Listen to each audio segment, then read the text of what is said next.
Hey everybody, Brandon here, and in today's GMAT video, I'm talking to you guys about the importance of choosing the correct study habits, study activities when you are at varying energy levels.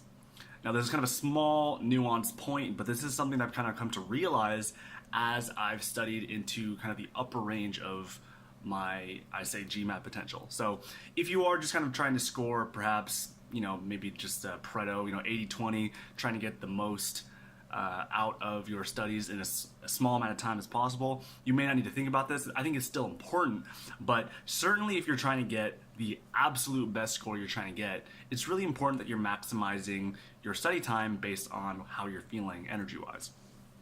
And I noticed this in my my efforts as I started to get into a position where I needed to be really, really accurate.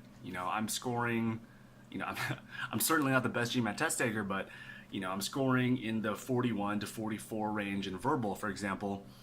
36 questions, that only leaves me with about 5 errors to have. And when you're getting into that upper range, when there's really, the difference between 1 or 2 questions wrong can make the difference between a 98th percentile and 99th percentile, and increase your GMAT score by 10 or 20 points.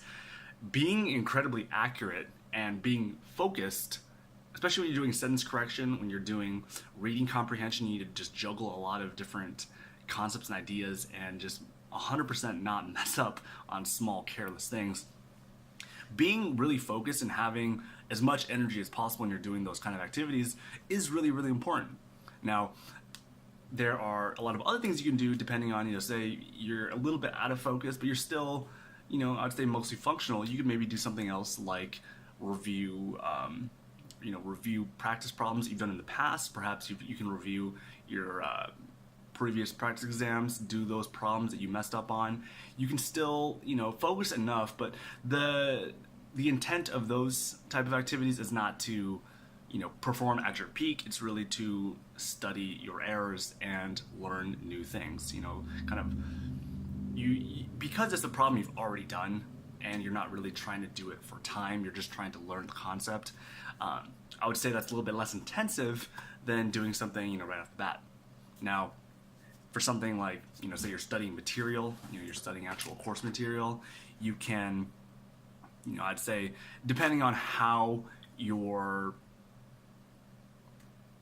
weak you are in that area, you can save this for times that are either very, you do have a lot of energy. If you really need to, say, for example, advanced quant, I would say it's probably not a great idea to be doing this kind of stuff when you're tired. But for example, I found a lot of efficiency by combining my workouts, just doing, walking on a treadmill while I'm reading like a reading comprehension or critical reasoning book.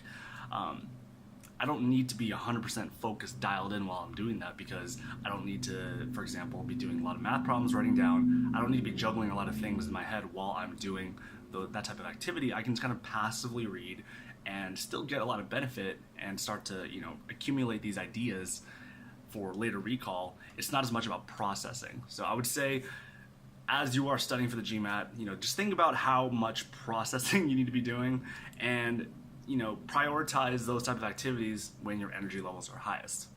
Anyways, that's it. Interesting concept, hopefully. I gotta get back to my studies, so good luck in your own. I'll talk to you soon.